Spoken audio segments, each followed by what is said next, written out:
Hey everybody, this is Mark from Performance Anxiety on the Pantheon Podcast Network. This episode is a little different. It's still about music, but from a very particular perspective. My guest is author Daniel Rachel. He's written some fantastic books like Isle of Noise about UK songwriters and The Lost Album of the Beatles. His latest release may be his most controversial.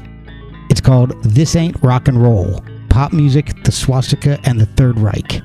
In it, Daniel explores the fascination musicians have had with Nazi imagery, symbolism, and paraphernalia. There are some connections you've probably heard of, like Jimmy Page and Lemmy, but there are others you might not be aware of, like the Human League and Nick Cave. Daniel and I talk through how the British, especially in the 60s and 70s, used symbols as a way of mocking Nazi-ism. We also talk about a seeming resurgence in the symbolism, particularly through artists like Kanye West. The book gives facts and tells stories, but importantly, it lets the readers draw their own conclusions. It was a fascinating read, especially if you like music and history, and I recommend picking it up absolutely. It's available from Akashic Books at akashicbooks.com, and you can follow Daniel at Daniel Rachel Author on Instagram. Follow us at Performance ANX on socials, grab merch at performanceanx.threadless.com. You can also send coffee funds to ko-fi.com/performanceanxiety. Now prepare for a history lesson with Daniel Rachel on Performance Anxiety on the Pantheon Podcast Network. This is Daniel Rachel talking on Performance Anxiety, discussing my new book, This Ain't Rock and Roll, which is about pop music, the Swastika, and the Third Reich. Kanye West all the way back to the Beatles.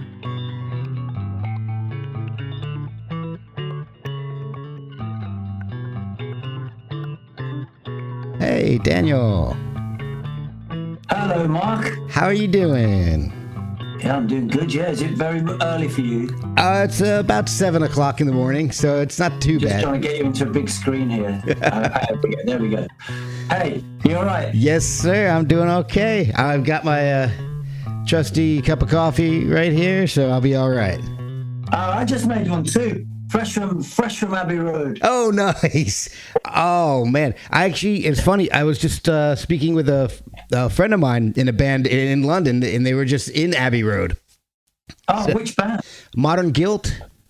Don't know them. Oh, you should check them out. They're really good. They got a kind of a updated old Stonesy vibe to them. They're really, really good. Okay, great. Well, I love the Stones massively. Yeah. So it's as long as it's the Jimmy Miller years. Yeah.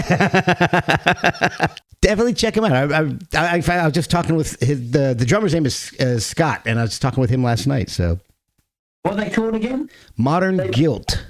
Are they your mates? Yes. I'll drive down and check them out. Oh man, I appreciate that. They are fantastic. But I don't like them. I'll be blagging you for a guest list. Exactly. You got it. I'll hook you up with that for sure. Honestly, they would love to get an author in there. That would be amazing. All right, cool. So, all right. So, the way I like to do this is, we're actually talk a little bit about your history, how you got into music, and then writing music. Right. Thank you for hopping on the podcast with me. I always love international ones because it gets me up early in the morning and I feel like I get a lot done.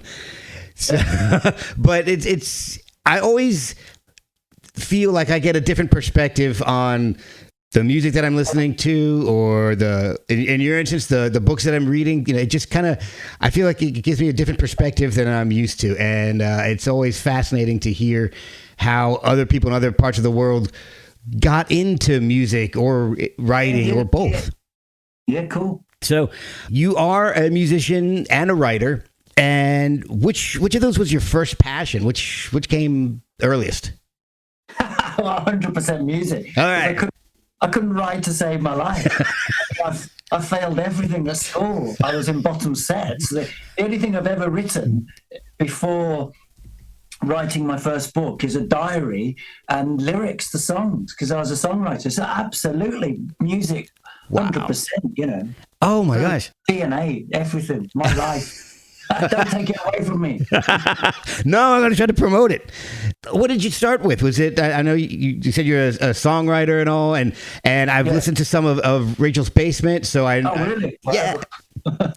Was singing the first thing, or was there an instrument, or was it guitar, or was it something else?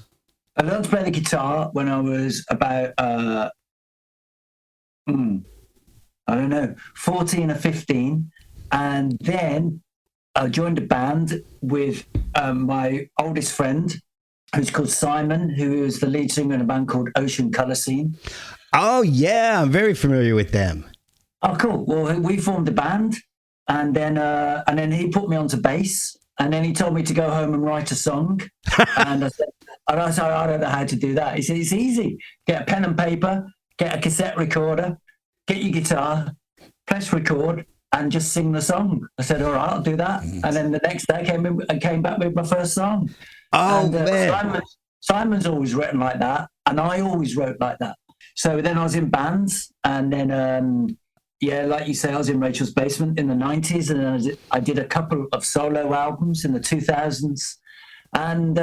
And it's been going downhill ever since, until I started writing books, and then it started going uphill. Oh, well, that's good. I mean, look, honestly, I did, like I said, I listened to some of Rachel's Basement, and I thought you had promise, man. I like Shot in the Dark a lot. I thought that was a great Shot song. in the Dark, yeah. We filmed a video for that in the back of a transit van. Oh, is that what that was? We all said, let's all squeeze in the back of the van. They managed to get the drums in there. I like Shot in the Dark. Yeah, I like that song. I like Shot it. in the dark, just try to find some lights. Stand by my side, and just as it goes, hope but nothing more. Oh, by my side, I do nothing more to feed the hand of love. The middle bit's a bit weird. I used to sing it, there's a middle 8, and I used to sing it a register higher, but I haven't got a very high range. And so I was persuaded to sing it an octave lower. I didn't think it worked really. And then I can't remember if we put a growl on it or I sang it going, like putting my fingers over my nose. Right. And, like an outtake from I Am the Walrus. I'm not sure it worked. I liked the version that I heard. I thought it was really cool. I like your voice had a really like a rawness to it. I like that a lot, like a gravelly. At least on what I heard, it was. I liked it. That's Simon. He could roll a damn good spliff. All through the 20s, we shared a flat, and so that would have been him. Shoving cheap cider down my throat and insisting on smoke spliffs and take a pinch of speed or something. Well, it worked. It worked for me. I liked it. Maybe, I don't know. Good. We'll be right back after a word from our sponsors. I guess the question is, when did the music become secondary and then writing start? The writing started the day I said, I'm going to write a book. And it literally was a day I was on the second solo album, and I did 2 singles, one called Let It Be Mine, which was starting to get kind of national airplay.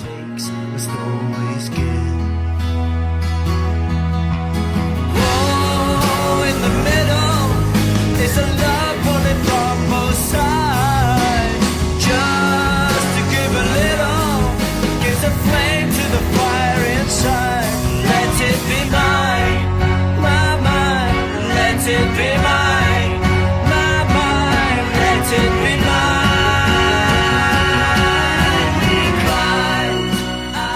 mine. And some attention.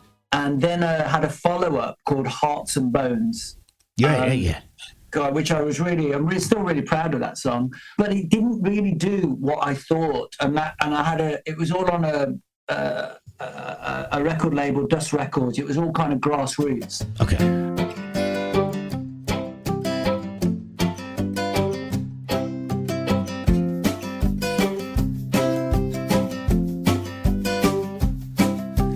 There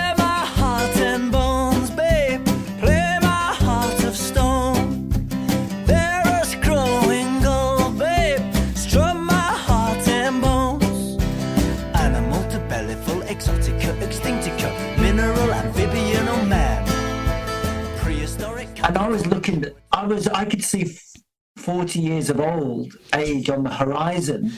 And Alex Turner turned up with his Arctic Monkeys. And I just thought, he's doing everything I want to do, but he's 19. And Yeah. I can see a 40th birthday party. I thought, this isn't right. So I just said, that's it. My guitar goes in my case, Wow. gets locked away, and I'm going to write a book. And I literally told every single person I met, I'm going to write a book. And I think everybody was sniggering because everybody knew I can't even speak properly, let alone write. But yeah, and it took me 5 years, and then I wrote Isle of Noises. Oh, wow. So you kind of approached book writing like you did with songwriting. You just did it. I just did it. Yeah, exactly. Yeah, no, exactly. That's how you songwrite. You just do it, don't you? You just do anything. And really, I mean, I'd seen a book in America called Songwriters on Songwriting, and it's amazing. Yeah. Paul Zoller, Neil Young, Bob Dylan, Joni Mitchell, every American great you can think of is in that book. And I bought it in London, and I asked them when I went back, I said, can I have, it was Borders, which is the American bookshop. Yeah.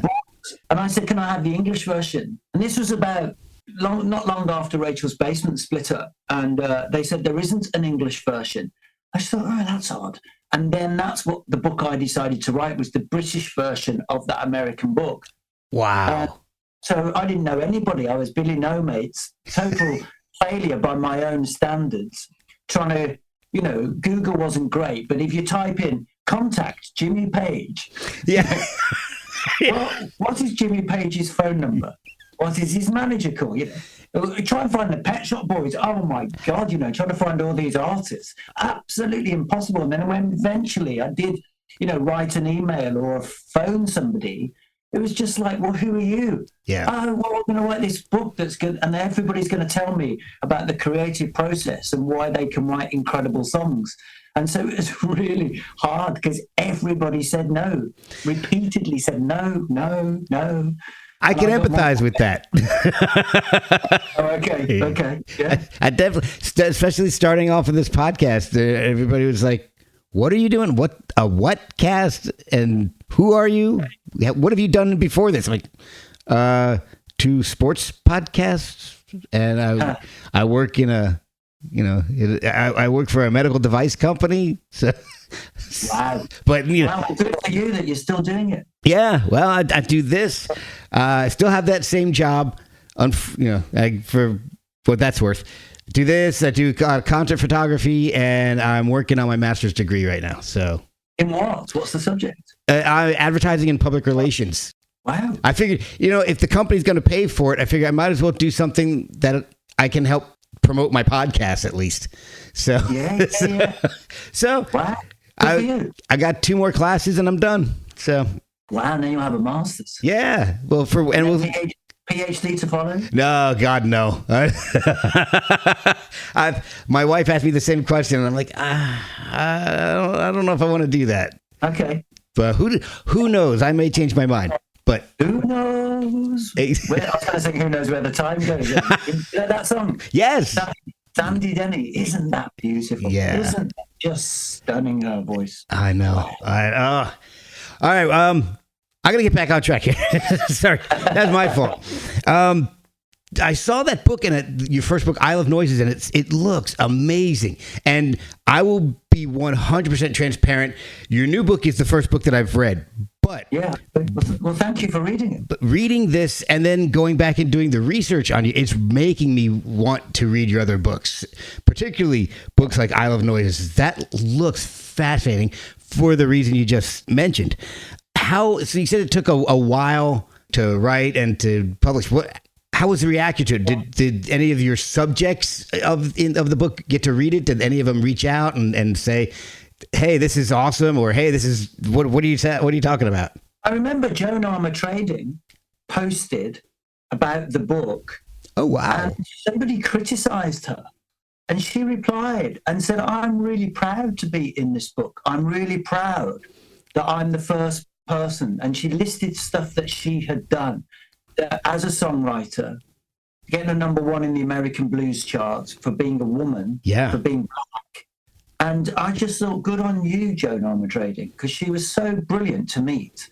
And there's been a Noel Gallagher for the paperback gave me a quote to put on the front cover, and he said something like, "This is the best book on songwriting I have ever read." Oh, wow! And he's talked about it on the radio, and he does what I do. Well, he's from Manchester, obviously, and I'm from Birmingham originally. Okay. But I remember he was on the radio and he goes, "It's called I Love Noises." He goes, "It's not I love. It's not like a Slade song. I love noises."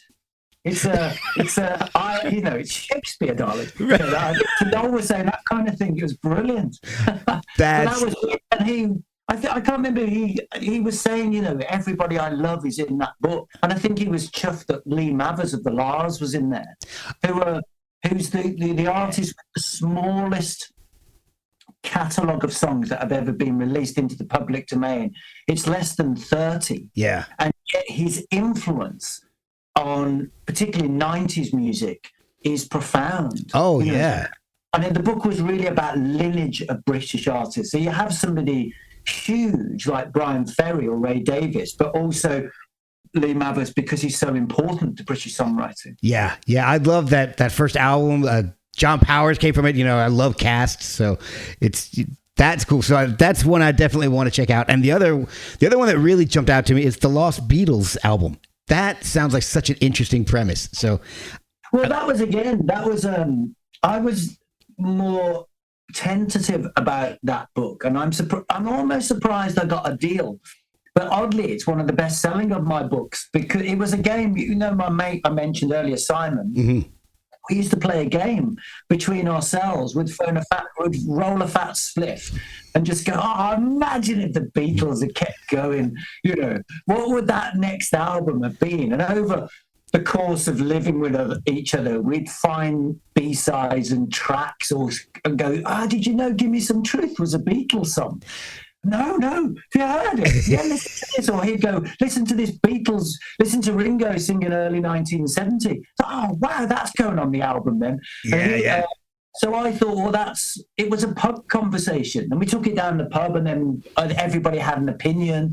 And I tried to formalize it in the style of a book. Really, it's a book about about 1969, really. Okay. Because although it's a fantasy counterfactual idea, everything in the book is fact, and I got access to 100 hours of audio of the Beatles in Twickenham and at Apple. This is prior to Get Back coming out. 100 hours, and I used masses of that, and I still think to this day nobody's used a lot of that text. It's not even in the documentary. I'm surprised I haven't been sued, to be honest. Well, how come they don't sue me? Well, I am excited because I'm going to go and hunt these down and pick them up, and because your new book is so incredibly well researched and written, and well, that's very kind of you. Thank you. All right, so I guess we'll jump into it because we're kind of broaching the subject already. The book is called "This Ain't Rock and Roll," and I got it right here. So this is not a video podcast, but I have it right here. This Ain't Rock and Roll: Pop Music, the Swastika, and the Third Reich, and that's probably, out of looking at the rest of your titles, I think this is probably the most daring and even more so than the Beatles, potentially controversial book you've written. It's amazing. How did this topic draw you in? What made this the topic of your latest book? Well, I wrote it to coincide with Kanye West wanting to perform at the Wireless Festival in North London this year in a couple of months' time. Very good timing. Yeah, thank you. Perfect, isn't it? Amazing how that works out sometimes. Let's talk about Kanye after, but yeah. It's something that's fascinated me all my life, to be honest. I mean, I was a kid that got into the Sex Pistols. And when you get into the Sex Pistols, it's not long before you get to the Great Rock and Roll Swindle. And then you get introduced to Belson Was a Gas.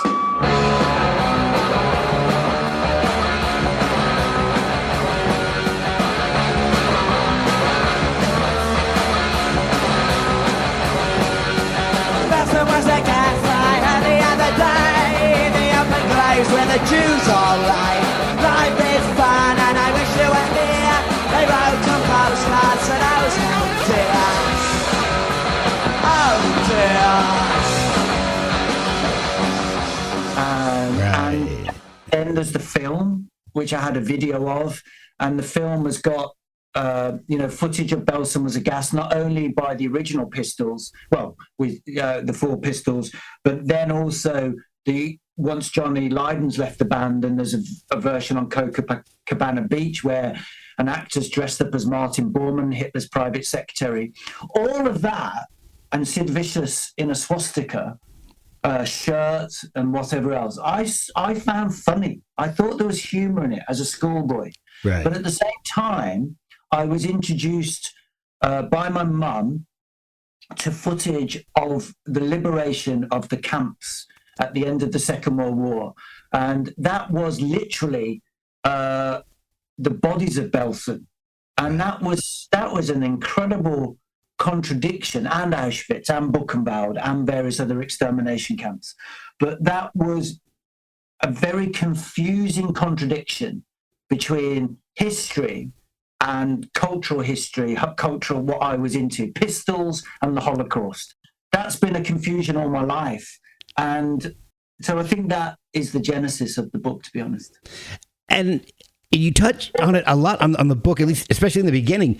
I think there's and I don't know if it's specifically British, but around that era, from like you talk about, like the mid to late 60s and on, the British had a unique take on it. It was, like you said, comical. It was, they were making fun of Nazis. It seems like, and a lot of things. There's the Stones dressing up, Jimmy Page.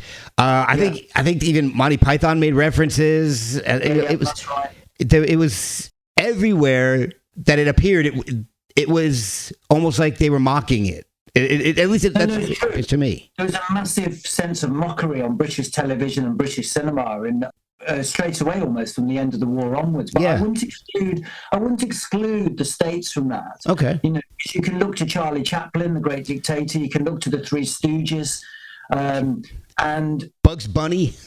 Is there a link with Bugs Bunny? Yeah, Looney Tunes. They did a bunch of anti-Nazi cartoons during the war. Oh, I see what you mean. I was thinking okay, yes. And does that carry on in the post-war period, though? Yeah, I believe it does. I think briefly. I don't know the dates when some of these were published, but the amazing thing is that there's such a whitewashing of all this. You can't find them anymore. You can't go to YouTube and find, I can't remember what the title were. You can't, they're not allowed because it contains Nazi symbolism. You can't find them. And this is Looney Tunes Warner Brothers? Yes.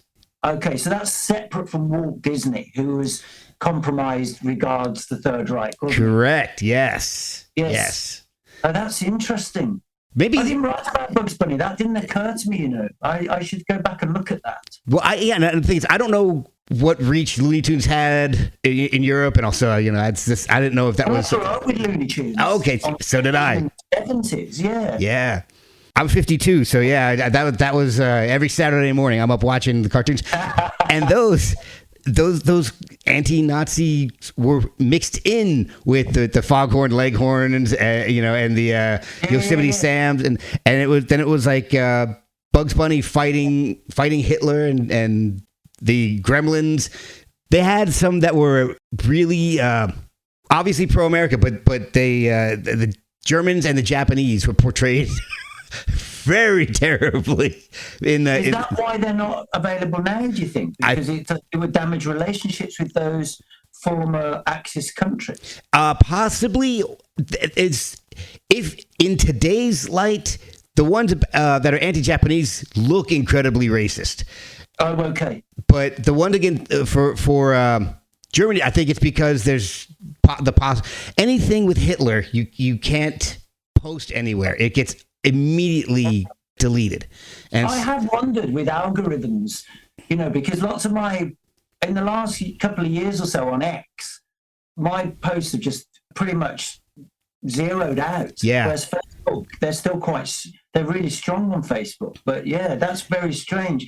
But the Ken Burns documentary of the US and the Holocaust, that's always on PSP, isn't it? How does that get through? I believe so. I think for a couple of reasons, in my own opinion, not knowing any of the details, I feel like because it's Ken Burns, he's got a little bit of sway, and I think it's you can still watch documentaries on History Channel and things like that. They've History Channel. The H basically stands for Hitler. Like every Is it PBS, by the way, or PSB? PBS, Public Broadcasting. I did it because of Pet Shop Boys. Yeah. I mean, I didn't catch it.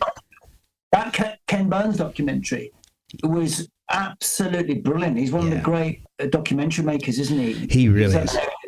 Lots of I've forgotten his name. Who did Hospital? Who did those 10 hours documentaries? What's his name? It's gone out of my head. I can't think of it either. Central Park and it's just on the tip of my tongue. It'll come in a second. And feel free to blurt it out when it does come. Wiseman, yeah. Oh, okay, yeah. Oh, I forgot about them. Yes. Oh, they're incredible, absolutely incredible. But Ken Burns' approach to that, I thought was sensational. Yeah. Well, he does such an incredible amount of research, and it's his documentaries are just. He's even changed the way documentaries are done with some of his filming techniques. It's incredible. Why this is relevant to the book This Ain't Rock and Roll is watching the footage in Ken Burns' documentary of the Madison Square Garden event when the American Nazi Party held the rally, sold out, 20,000 people. It looks as if it's in Nazi Germany. Everybody's dressed in the uniforms. Yeah. And I got to thinking, if you've got that amount of people just in that stadium, that would represent hundreds of thousands of people possibly across the country.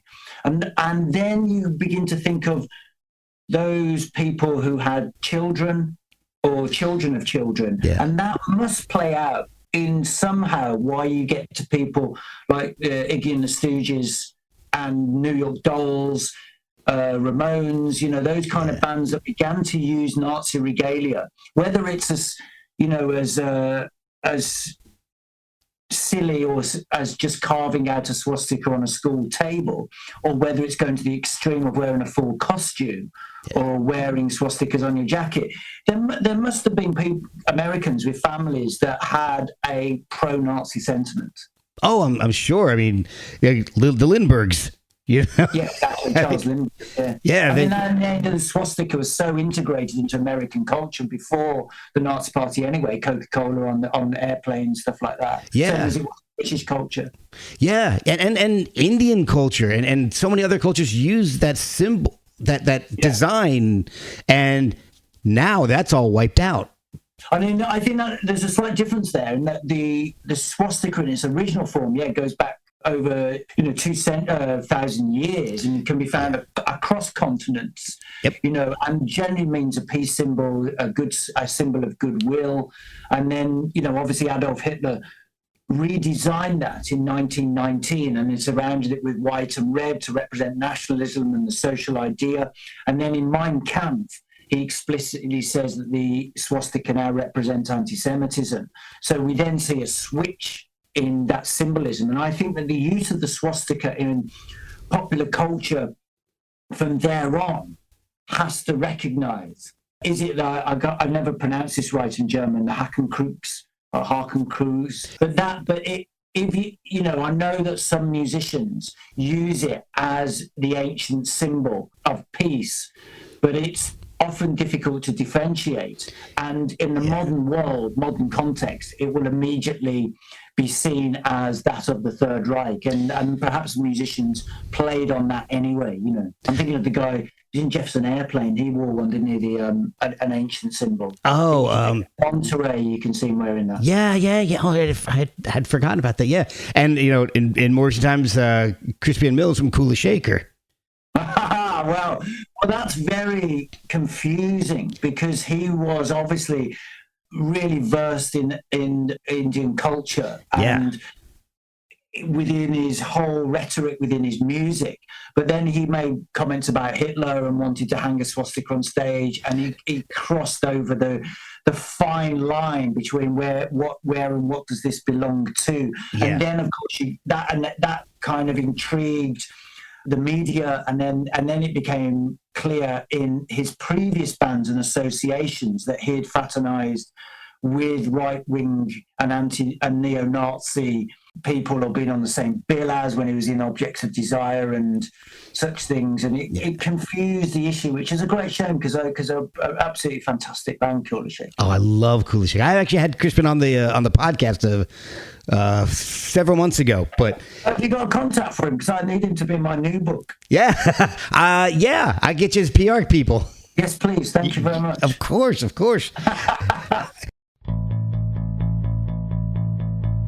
We'll be right back after a word from our sponsors. So He'll go, no way, you're that Nazi writer. No way. You're the Simon Wiesenthal of rock and roll. Well, and so I think that's one of the interesting things about artists and musicians using it. There's the old adage, there's no such thing as bad publicity. So, I mean, are they... Well, maybe it was for them, though. Well, and then that's the thing, is it... And I guess maybe it's a society as a whole has become maybe a little more cognizant or a little more sensitive to the symbolism. Well, the bad publicity is, why is Kanye West performing in LA as we speak to huge... What's the capacity of the last gig in LA, would you say? I would say 30 to 40,000. Wow. So this is off the back of the song Heil Hitler, all the anti-Semitic comments, the I'm a Nazi, blah, blah, blah. And yet, 30 to 40,000, and he did a song called Gas Chamber, then changed the name of it. Why is that not affecting those people in the audience? I think... Because I think, well, again, I'm not a Kanye fan, so I've never even really heard any of the songs. I've heard about them, but right. I haven't listened to them. So I honestly, I think it's maybe a cognitive dissonance. They're not equating what he's, or maybe even listening to what he's actually saying. It's more, they're maybe more passive listeners. I know, but then the imagery is him walking around LA in a T-shirt with a swastika on the front. That is, and he's on television saying "I'm a Nazi." Is it okay? So I haven't seen that because I don't know. I don't know much. I don't know a whole lot about his work. So he's probably not coming on the podcast anytime soon. I mean, it's blown up in the UK in the last 10 days. Unbelievably, it's been on every single media outlet, across all radio stations, all television stations, every single newspaper, every online. I mean, he couldn't be any greater. It's just, I just read this morning that he was offered 11 million to perform 3 nights in North London at the Wireless Festival. Oh my God. Yeah, and there was a debate. Kanye West offered apologies for his anti-Semitism in January, but I can't imagine that the negotiations of those concerts weren't taking place before then. It would seem cutting it very fine to engage after. So I'm a bit suspicious about that. Yeah. But my point is, and it's not. And Kanye, the promoter, saying everybody deserves a second chance, but the trouble is, this is his second chance, because Kanye has made all these kind of comments before and apologized, and then he's back on his word. But I think the larger argument, as is evident, I hope, within the book, This Ain't Rock and Roll, is we're not just talking about artists. They don't act as silos. There is accountability within the teams that operate around an artist and promote and help them. Management, promotional teams, the record label. Then there's the media. In this instance, with Kanye West, who produced the T-shirt with the swastika? Who were the advertisers that allowed that to be advertised during the Super Bowl? There's an accountability that's not happening. And if this is about mental health and to do with him being bipolar, it's a bipolar episode that's lasted over 3 years, which Right. I'm not an expert on this, but that seems to be an incredible amount of time that episode. But I would have hoped that he would have been given support when he's writing a song called Heil Hitler. The chorus is a chorus of people, literally chorus singing Heil Hitler. You might have thought people would have said, this is not appropriate. This needs to be, you're not in a good place. We need to take care of you. Where's that compassion and care that is, and that's part of the book, to be honest, the kind of, because Stephen Fry, one of the great comics of the UK, he's bipolar. I'm not aware that he goes around wearing a swastika and shouting Heil Hitler. Winston Churchill was bipolar. I'm pretty certain he didn't do Heil Hitlers and wears swastikas. Fairly certain of that, yeah. Well, and the other this goes on. And the other part of that is, Kanye's not creating and printing these shirts. He's not producing the music himself. I mean, he's got background singers. They're all participating in that too. Yes. So it's accountability, and that's my question all the way through the book. When the book starts with John Lennon having a Nazi memorabilia collection and wearing some of that memorabilia and doing drawings of him as Adolf Hitler, all of that remained in the private domain until it got sold at an auction by his first wife, Cynthia. Yeah. And I think it's all important. It was kept private. Other people do it in public. When it goes public, then there is accountability of those around, including journalists and the media. They have a choice to investigate, to write about, to call out. And at different times in rock and roll history, the engagement of the record industry at large, the media at large, changes. But more often than not, it's just seen as the high larks of rock and roll. And right. The licensed rock and roll has to operate outside of normal societal boundaries. And that's concerning, because that means you're above the law. And we enjoy hearing the escapades of our favorite artists doing incredible things because they're unlawful. Oh. There you are. They're listening. That's Donald Trump. That's Donald Trump saying to me, Rachel, cut it out. You want this girl alive. Stop talking this way. Oh, man. Sorry, Donald. I'm a little bit closer, so I'm gonna start looking around, making sure I don't see any helicopters flying around. Donald, where's your logo? Well, but you make a great point, because I can't go into work wearing, a swastika or a Nazi cap and trench coat like Jimmy Page did, going out on stage live and performing in a Nazi uniform. Yes. If I go to work like that, I'm probably going to get fired that same day. Yes, and what I was concerned about is that Jimmy Page has a On This Day on his social media outlet, where he celebrates something he did in the past, invariably with Zeppelin. Yeah. And he did On This Day the Stormtrooper uniform. So this was only within the last 5, 6, 7 years. Here's an opportunity for Jimmy Page to contextualize why he's dressing in this manner. And it's not an isolated incident. He turned up at a Damned gig in a similar ephemera and regalia. And there's other incidents, and people have written about it who know Page worked with Zeppelin, but he doesn't. It feels like a celebration. And again, it's how do we feel as fans of rock and roll? I love Jimmy Page and Zeppelin so much that he was in my first book. There's a whole chapter dedicated to the songwriter Jimmy Page. Yeah. And I felt I didn't know that story at that time. I would have asked him otherwise. Yeah. Like I did when I met Johnny Rotten. Because I met Johnny Rotten and he said, "You just played in Israel." And I said, "Well, did you play Belson Was a Gas?" And he said, "Oh, I didn't think of that." Oh, man. When this book is still in its idea form, are you reaching out to your publisher about the book? Are you waiting till it's completed before you're telling them about this idea? And did you have any trouble pitching the idea to publishers? Yeah.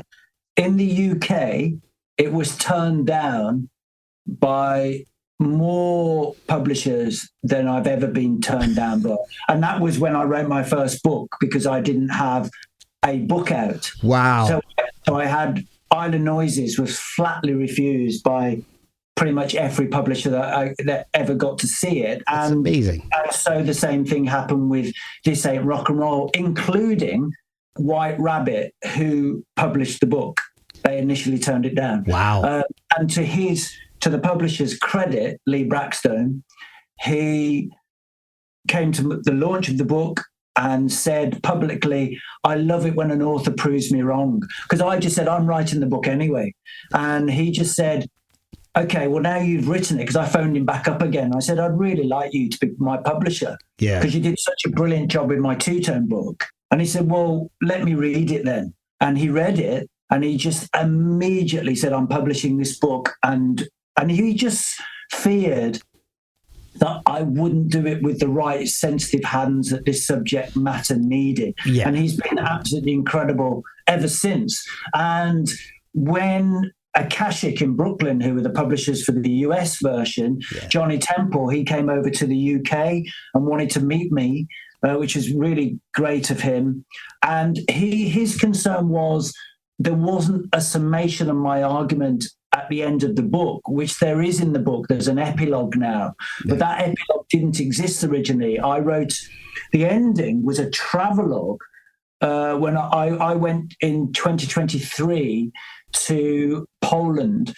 I took myself on a solo 800-mile round trip, and I went to existing ghettos and 6 extermination camps. And I wrote up the travelogue, and Johnny Temple at Akashic said, I don't think that's right for this book, but I need to know now where you are reflectively now I've read the book.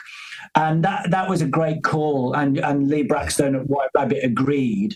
But I didn't want an introduction that I'd read. I just wanted the reader to just read 70 years of history from the Beatles to Kanye, and then be just kind of like punches, I guess, in a bout. And then in the 14th round, as the adjudicator, I'd come in and say, okay, right, this is where it's at now. Now that Arlie's down on the deck, our hero is being flawed. We need to tell you why we allowed this. Right. And so that's my epilogue, Well, and that's one of the things that I found so great about the book is that it's not a lecture. You let the reader come to their own conclusions about a lot of this stuff, about Lemmy's collections and what Jimmy Page was doing, and even Rush is in the book, Red Sector A, which I love. That whole album I love, but.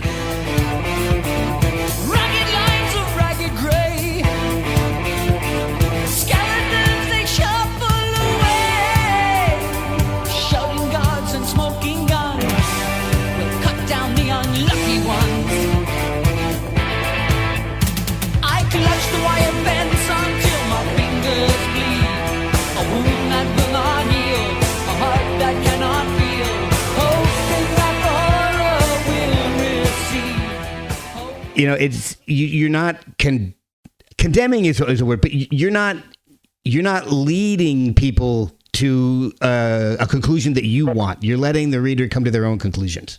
I actually went to great lengths to find a balance that represented the artist as well as they represented themselves, and not modern or current rhetoric that excuses what they did, but what they were saying at the time. So with Lemmy, what was Lemmy saying, and to offer his defense, or as I also do quote from Lemmy's memoir. So you get a balance. Here's what the person did. Here's what the media said. Here's what the artist said. Now let's all decide between the lines what we think of this. But some of that, I didn't need to really say that much. The artists hung themselves. Exactly. Yeah.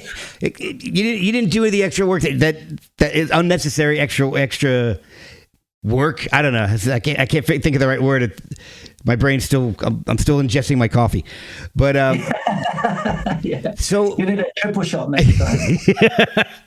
So doing all this research, how many government lists do you think you're on at this point? Why would I be on a government list? Because you're on everybody who searches Nazi stuff online ends up on some kind of a list. I'm 100% sure. I must confess, I was concerned because if you probably look at my Google history in the 2+ years I was writing, Nazis, swastikas, extermination camps, neo-Nazis, it would be quite extreme. Right. And then if everything's digital, isn't it? So then you'd follow my YouTube searches. Yep. And it's all permanent. Nothing goes away on the internet. No, maybe not. And then if I didn't own books already, then I was scouring libraries across all of London to get out anything that Adolf Hitler was involved in, anything that Albert Speer or Goebbels or the commandant of Auschwitz, all of that came into my possession. I own a lot of that stuff anyway.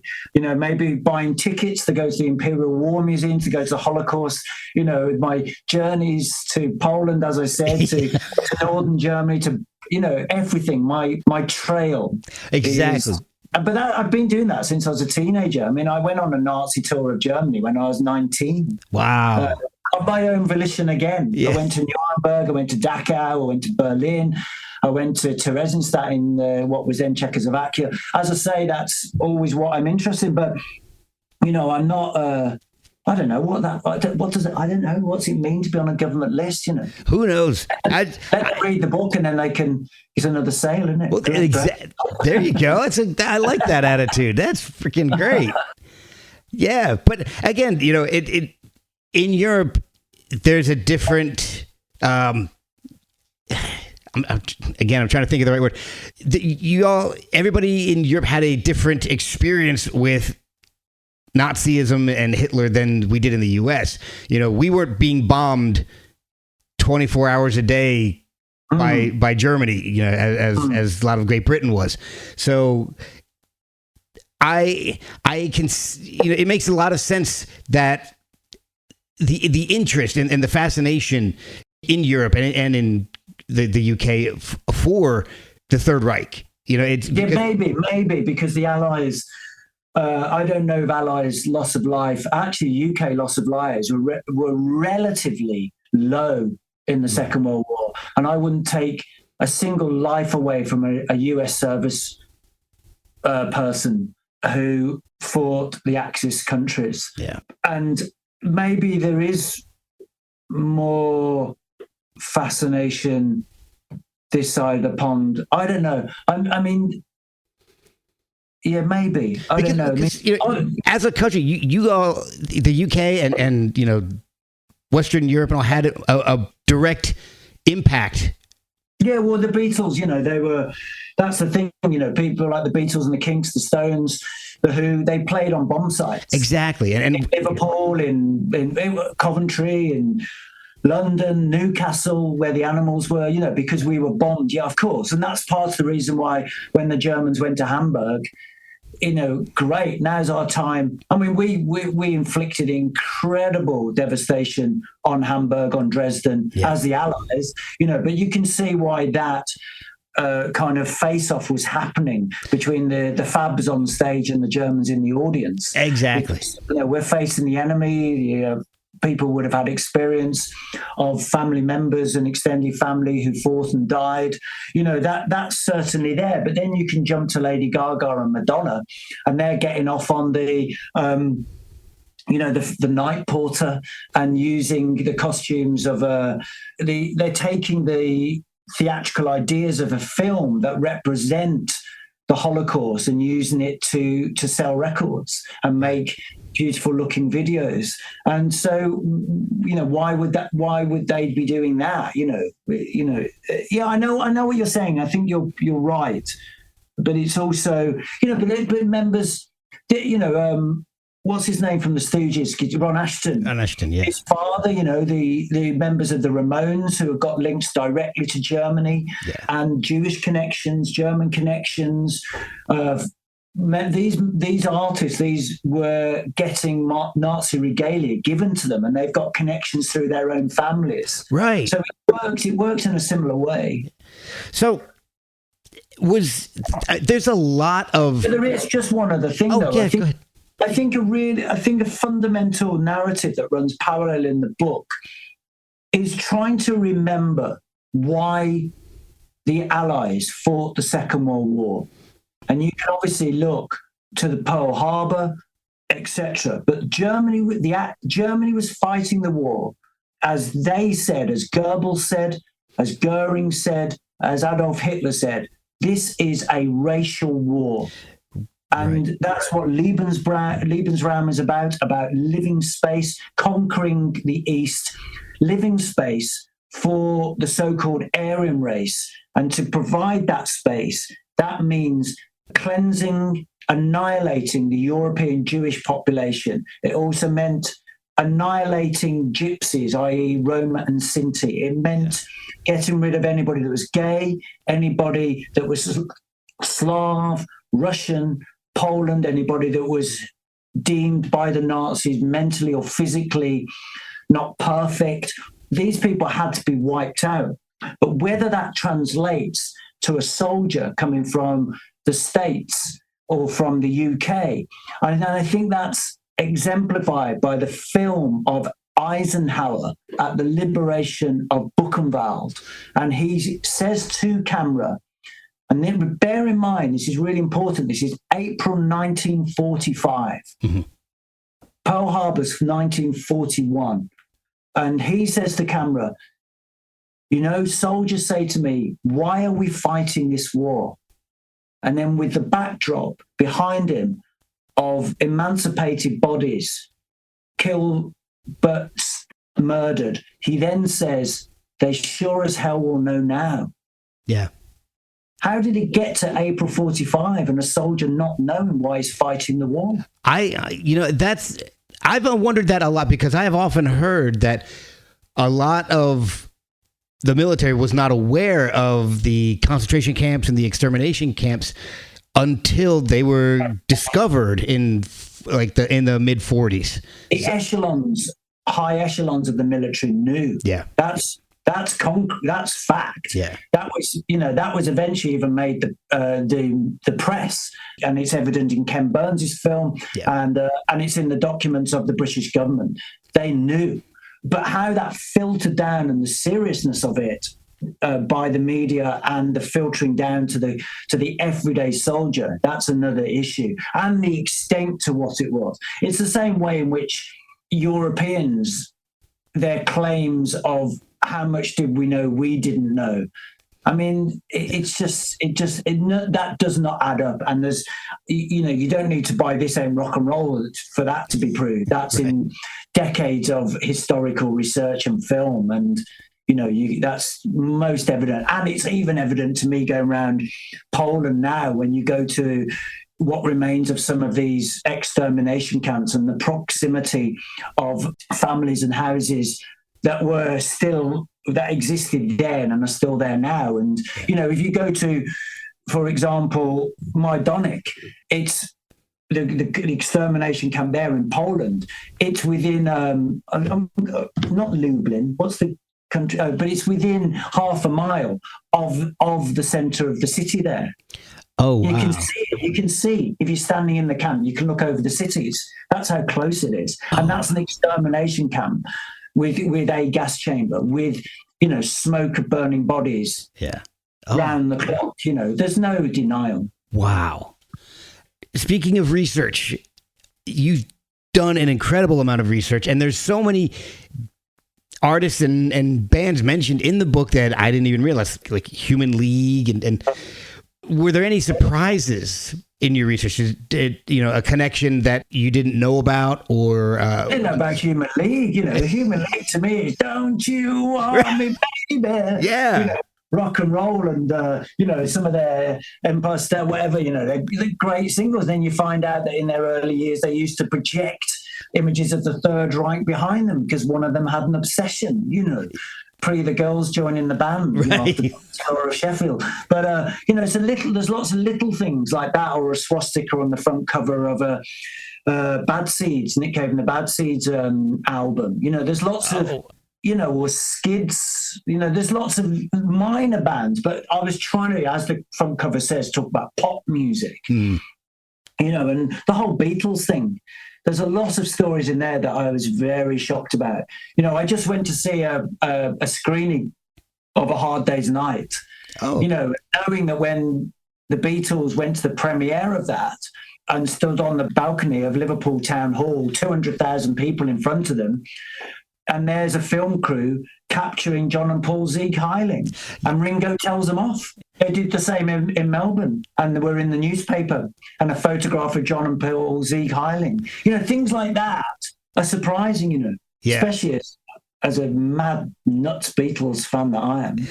Was there any anything that got left out of the book? I mean, I know it's got to be exhausting researching and then finding so many stories that are probably very similar in nature. Legally, a couple of things were taken out because one artist threatened to sue us. Oh my gosh! Wow. Six-page letter arrived. I didn't think the book was going to get published, to be honest. Wow! Oh my gosh! All right. Well. That's incredible. Oh, man. But the thing is, because the book is about what is in the public domain, everything that's in the book exists already. We know it. If you're a David Bowie fan, you know about David Bowie, perhaps to a degree. Mm-hmm. You know about him singing about visions of swastikas in China Girl, or you can hear about Himmler's Sacred Realm, and stuff off Hunky Dory. We know that it's there. It's always been there. It's in plain sight. So you can't sue for what exists already, can you? So there was but that was a frightening little period. Oh my gosh. I was about to ask if there has been any reactions from artists mentioned in the book. Well, I guess that one, the one that tried to sue, isn't in the book, I would imagine. No, they are. They're in the book. There's a good couple of pages about them, because you can't retract, you can't take out if something's in the public domain. Okay. But it went to lawyers. Wow. I mean, the artist in question originally texted the publisher to say, "I hope I'm in it." And he shot himself in the foot, really. And then when he read it, decided, maybe I don't look so good when you piece my history together. Maybe not. So, that's another. So you're getting two completely different reactions from the same artist. Yeah, exactly. The artist and the artist PR camp. But life is about contradictions, and I embrace contradictions in life. There's nothing wrong with that. So how has the reaction in general been to the book? I know it's like we've mentioned earlier, it's a sensitive topic, and people are going to jump to a conclusion just seeing the title. So how's the reaction been? I have to say, in the States, it's a lot more engaged, and it's on a deeper level. It had a big review in the Wall Street Journal, which is, I don't really know the value of American publications, podcasts, television, which I've done, because I'm not familiar with it, and there's not a lot of national stuff. Whereas in the UK, the Times did a front page featuring David Bowie and a centre spread, which was incredible. But thereafter, none of the national newspapers have touched it, and the BBC have not invited me onto a single radio program. Now, it could be that they don't think the book's any good, but I have been invited for every single book I've done before across multiple platforms, whether that's BBC Radio 2, BBC Radio 4, BBC Radio 5, BBC Radio 6, but none of them have invited me to talk about this. And that's an interesting thing to try and work out. Yeah, I mean, I just wonder if there's something deeper behind it, or if it's just a fear of the subject matter. It hasn't stopped any of those radio stations or newspapers talking about other elements of the Third Reich or Kanye. Yeah, exactly. So it's really, it slightly baffles me why that is. Mojo magazine in Britain did a little review, which was great, but the other national magazine, Uncut, didn't review it, and they review 4 books a month. Maybe there wasn't space. Maybe they thought it's not worthy of a review. But I found that kind of strange, considering I'm talking about the greatest artists in rock and roll across the last 70, 80 years. It's a massive story. It is. It is. And the thing is, if they're going to go off the premise that it's not good, then they haven't read it, because it is really a wonderful book. I have enjoyed reading it so much. Did the book change direction from the time from its inception to its actual completion? Did the idea, the theme of the book stay pretty much the same, or did it change at all? Oh, no, that's a really interesting question. I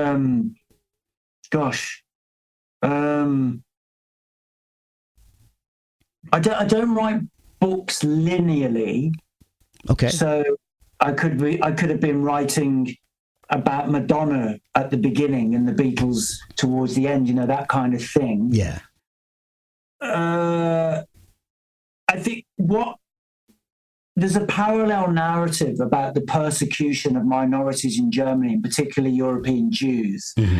And I needed that narrative to develop so that you go from, in the early 1930s, Jewish people were just literally being told they can't have sex with an Aryan, or they were stripped of their pass, their nationality, or Jude was written on a place where a Jewish shop was, to obvious, and I go all the way then to the inception of the so-called final solution in the 40s.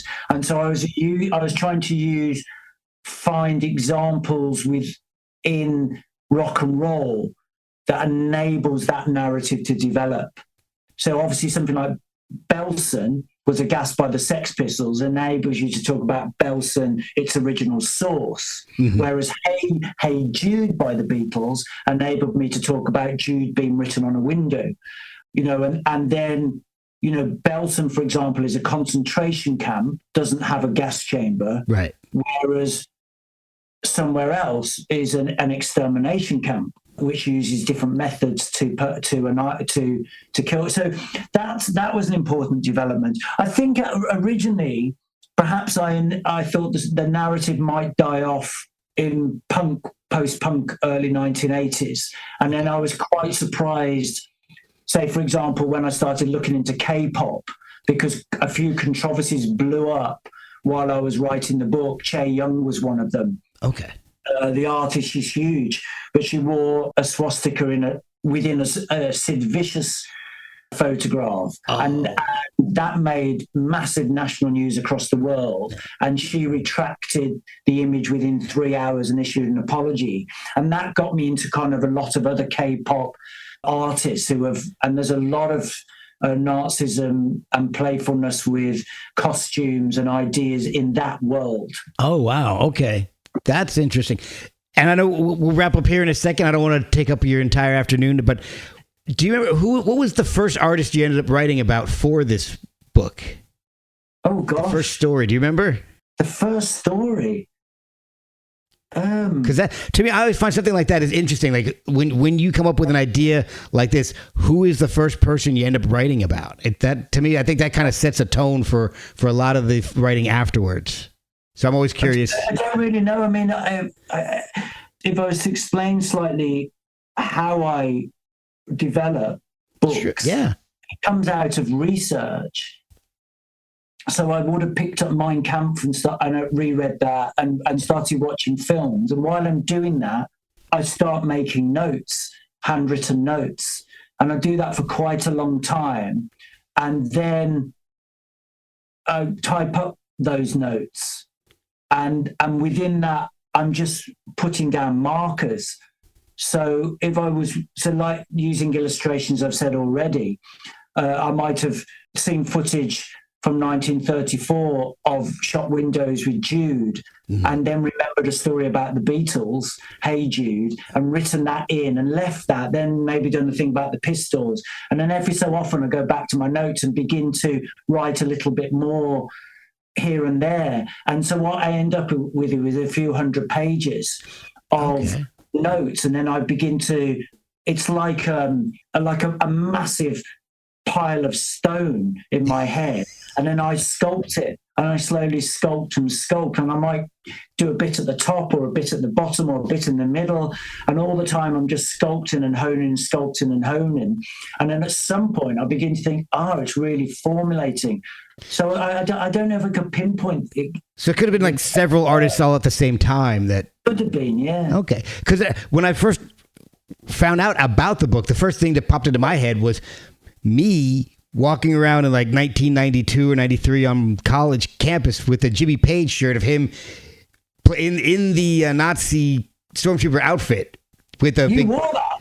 Oh, I'm a huge Jimmy Page fan, and some. I didn't even think about it. I saw Jimmy Page, and it, on the front had a picture of him, and on the back it just said the big Zoso on it. So it was like $10 I bought it, and I'm just walking around my college campus with that, not even realizing really what I'm wearing until one day I'm like, oh wow, oh interesting. I'll tell you a Jimmy Page story that you might like then in that case. Okay. When I did Isle of Noises, when I met an artist, or when I met Jimmy, I would lay out all of their records on a table.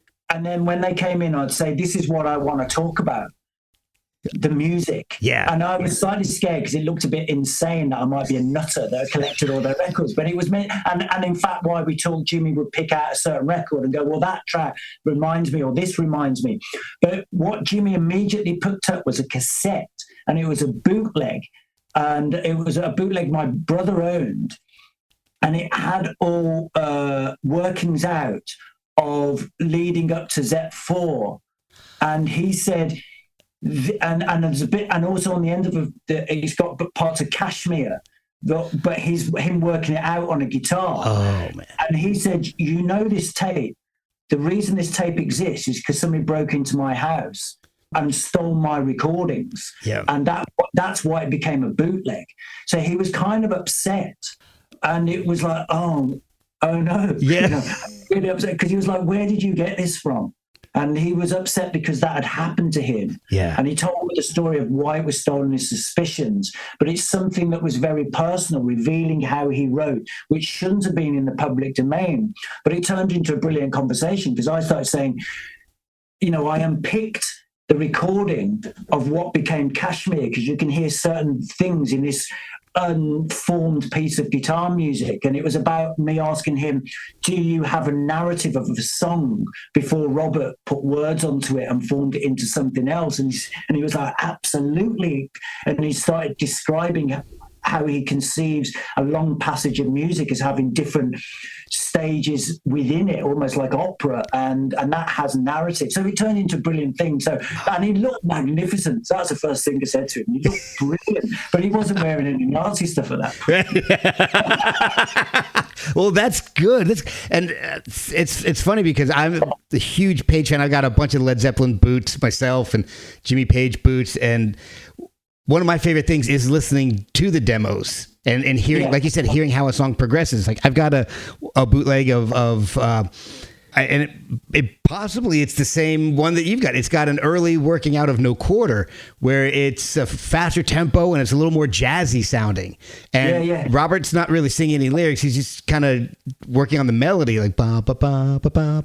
And it's fascinating. But and like you said, you know, I really love hearing how artists work out. And I've always heard the story that Jimmy had The Song Remains the Same in his head as an instrumental, and then Robert kind of hijacked it and put lyrics to it. So that kind of thing is always fascinating to me, how a song goes from a small, like 1 or 2 minute acoustic thing to this 7-minute epic on an album. Yeah, that's shot throughout Isle of Noises. Lots of like Johnny Marr had similar stories like that for the music he created, and then Morrissey turns it into something other than what perhaps Johnny Marr had originally intended. And there were quite a few songwriters who had done that.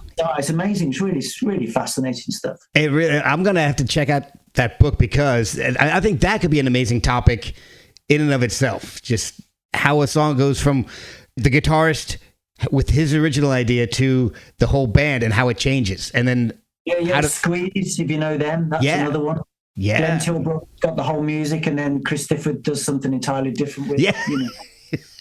Well, I mean, this has been, I could talk to you about this for hours, and probably Led Zeppelin specifically for hours. Yeah. But where is the best place for people to find the book and purchase it? Because I think it's an incredible read. I think that I would classify it as, if you're a music fan, even if the symbolism and all isn't your thing, I think it's incredibly important to read. And I think I would definitely encourage everybody to check it out, because one of your favorite bands is going to be in this book.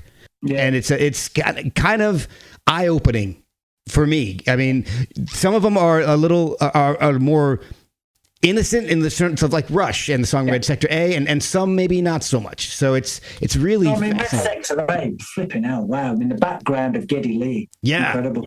It's amazing. It's really unbelievable. And I had heard some... They accused of being fascist, don't they? Oh, yeah, exactly, which is crazy. Brilliant. Hey, what do you expect from the media? Yeah. I don't know. I don't really consider podcast media, so at least not mine. I try to pass. Even when we're talking about Nazi-ism and the Third Reich, I try to be fun. We're a fun Reich over here. No fun. So I kind of taking us off topic here. So where's the best way for people to find the book and everywhere? All right. And if it isn't, you get them onto it. I'll be putting links to your website, to Akashic, to everywhere that they can find the book. Is there a social media presence where people can follow you and see the work you're doing? Yeah. I'm sure if you write Daniel Rachel somewhere or other, it'll reach me. Write to me, let me know what you think. Well, this has been a blast. Honestly, it's been a wonderful way to start my Saturday morning. So I really thank you for the time, for the insight into the book, and some awesome stories. It's really been a pleasure.